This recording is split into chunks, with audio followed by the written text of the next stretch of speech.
The CFL fans are awake. Mandy at Edmonton writes in, and she says, I think Mike Reilly would rather be wearing normal clothes now instead of that orange jersey on your desk.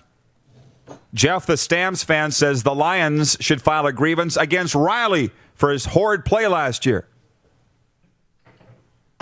That's just uncharacteristic. No, I'm not going on. If the guy's owed the money, give the guy the money. I guess my point on that, and this was a gift from the BC Lions, is that something that's worth talking about, or is that between them and it's you guys come tell us when you get it all sorted out?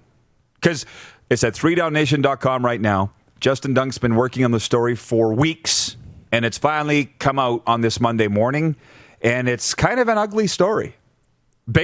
Again, you read it. The contract was for $750,000 a season, $250,000 of it guaranteed. Yeah. And he hasn't been paid that. Right. And we've had, our sources kind of leak this to us weeks ago that there might be a connection between this and Ed Hervey departing from the team, personal reasons and the way that shakes down. But, Justin's been doing all the homework, and we waited for him to come out with the article, and here it is with, the details in there. That's, you start understanding what's happened there, and it's not as good as maybe we thought the relationship was in BC, but they have to figure it out. I don't know what really, my take is on it, other than it's bad business. If he's owed the money, pay him the money and move on, right? It doesn't change the makeup of the BC Lions. It doesn't really change the outlook. We know that they're looking for a new general manager, and we know why. It's funny that you say maybe the relationship isn't as good as we thought.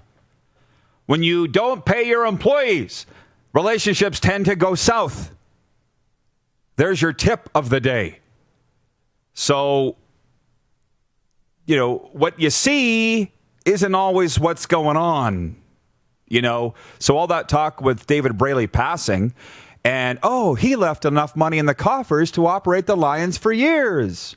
Yeah, if you don't pay the players what they're owed. That's a little bit of the problem that I've had with that whole story. I'm sorry. A contract's a contract, and that's the difference between the owners, which are on one side, and the players, coaches, GMs, and staff that are on the other. And I'm over on this side now. I spent a lot of time over here.